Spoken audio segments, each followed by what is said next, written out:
está me usando de alguma maneira. Se Ele usar uma vírgula que eu fale, já para mim está ótimo. Mas eu sempre quero mais, ok? Então, nós temos 3 pontos a destacar diante desse quadro que nós vivemos aí, esse mundo caótico que nós vivemos aí. A verdade é essa, tá? Qual que é o primeiro tópico? É os sinais. Por que sinais? Sinais que Jesus está voltando. A sua própria palavra está mostrando para nós que o tempo está acabando. Porque eu entendo assim, sabe, irmãos, que nós como cristãos, a nossa oração está sendo ouvida pelo Senhor porque nós clamamos por justiça. Quem é o cristão que olha algo injusto e não clama a Deus, Senhor, dê justiça? Será que nós não estamos num paralelo com o povo de Deus no Egito? Por que que Deus mandou o socorro para o povo? Porque, qual que a palavra diz? Que o clamar do povo chegou a Deus. Foi isso? É isso que a palavra fala, não é? Que chegou a Deus. E eu creio que está acontecendo conosco também. Mas por que, irmãos? Por quê? Porque existem muitos problemas. E esses problemas que estão acontecendo, a gente tem que perceber, peraí, tem alguma coisa, Deus está falando alguma coisa diante disso. Então nós temos isso, nós temos o curto tempo, porque se já começou, é porque vai vir logo, Jesus está voltando. Não é só eu, né, pastor? Todos nós temos esse reconhecimento, ok? Então, aí não é questão de Jesus estar voltando, mas a urgência no que você tem que fazer. Deu para entender? Entenderam, irmãos? Amém? Então, essa é a urgência.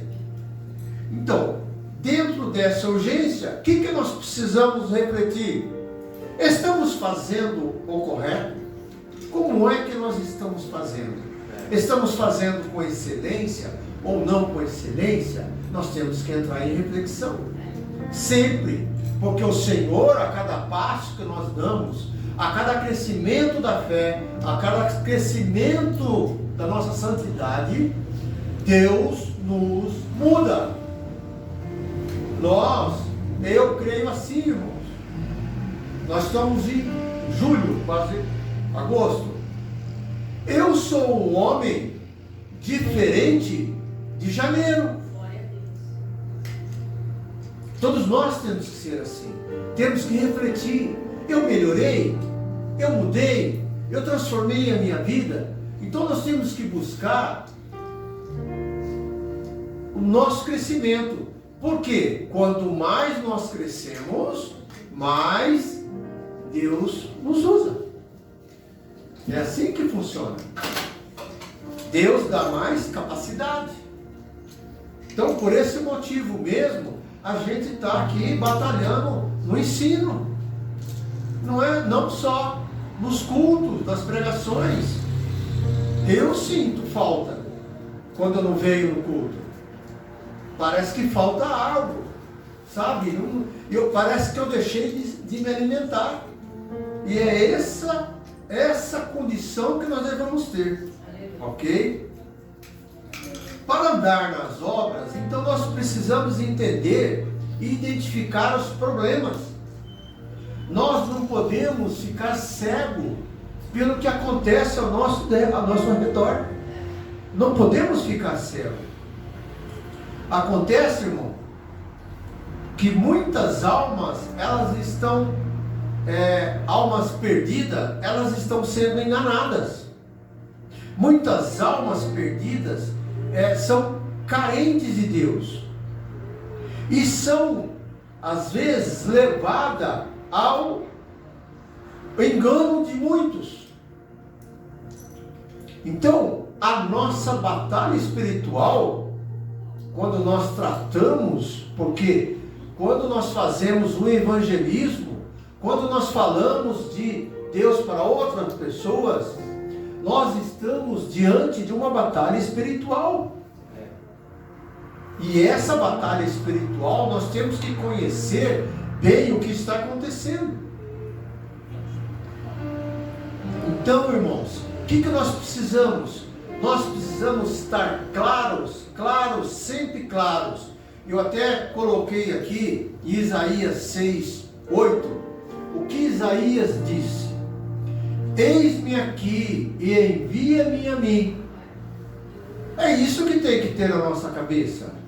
Nós não somos Isaías, mas nós podemos imitá-lo também nesse sentido, falando com o Senhor: eis-me aqui. Deus vai usar quem se prontifica a ser usado. Deus é um cavalheiro. Se você pede a Ele, Ele vai fazer. Entendeu? Então, envia-me a mim. Então, esse é o propósito de estar olhando para o evangelismo. Então, nós precisamos meditar as condições. E quais são as condições que nós devemos nos preocupar? Nós devemos preocupar, em primeiro lugar, é o seguinte: veja bem, se você ama Deus, e você sabe que Deus tem compaixão com aqueles que estão perdidos, você também tem o primeiro amor. O primeiro amor é muito importante. E a palavra de Deus, ela não fala do primeiro amor para aquele que não conhece a Bíblia. Ela não fala do primeiro amor para aquele que não conhece a Cristo. Ela vai falar do primeiro amor para aquele que está na igreja. Não é isso, pastor? Amém? Então, vejam bem, se Deus fala sobre o primeiro amor, é porque nós esfriamos o primeiro amor. Com o tempo, com o costume, a gente vai se esfriando. A gente não se preocupa em fazer a obra corretamente. Aquela paixão, aquele amor que você tem diante do primeiro amor, lembra quando você conheceu Jesus? Lembra? Eu lembro até hoje, eu queria colocar cartaz, eu faço oração em tudo quanto é lugar. Eu orava para o papagaio, orava para o cachorro, orava para qualquer um. Perdi amigos, mas eu tinha um coração, sabe, quente.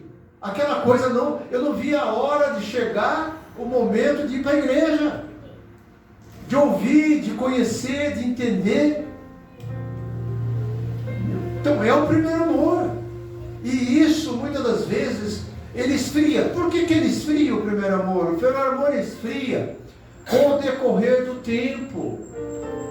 Se você não joga lenha, se você não joga fogo, se você não joga interesse nesse primeiro amor, ele se esfria. Para você está tudo normal. Mas por que isso, eu digo, irmãos? É uma consequência isso. Para mim isso é uma consequência, pastor. Sabe por quê? Porque quando a gente estava no caos, quando a gente estava perdido, a gente tinha um problema. Caos dentro de você, e aquela situação toda direitinho. Você conhece Jesus? O que aconteceu com você? Você experimentou a graça.